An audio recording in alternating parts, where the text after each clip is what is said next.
other than my friend Rick, thanks to Tom Johnson who introduced us.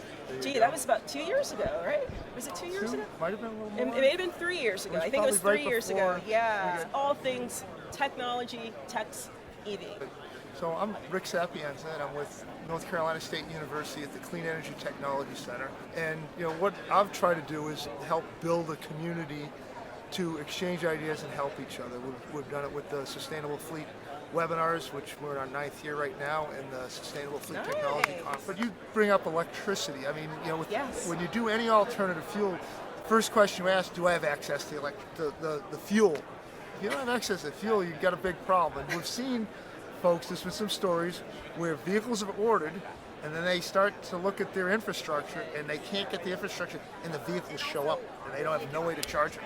That is a real problem happening today. You need to front run your charging, and you've got to work with your utility, especially if you're going to need upgrades. Easy steps, 1, 2, 3. What should a fleet manager do before purchasing?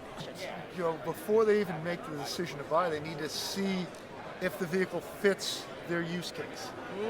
Range, then okay, yes, it can fit. All right, now how often do I have to charge it? What type of charging do I? Anybody can babysit a few vehicles, call it the pilots, the phase 1. When you go to larger scale, then you're charging what takes up space. Do you have the space to even do that? Bring up the last point and we'll wrap up. Cost. A lot of organizations and municipalities would argue that this whole push for EVs is not cost effective in the long run. What would you say to them? It depends. but but we are seeing the numbers work out. That's why you're starting to see TCO being used a lot more versus acquisition cost. But yeah, it's just most of the alt fuel is going to cost you more money. But then you have your operating life of the vehicle. I mean, what if you can extend your life cycles when your vehicle replacement by a couple of years? You don't have that big CapEx. You have it every 12 instead of every 10 years. That's a 20% change. Yes. And then you look at the operating costs over the life of the vehicle. And the PM charges reduce greatly as well. They could, yes. So you need to look at TCO, total cost of ownership. So total cost of ownership. And you'll share some info with me so we can share it with our folks.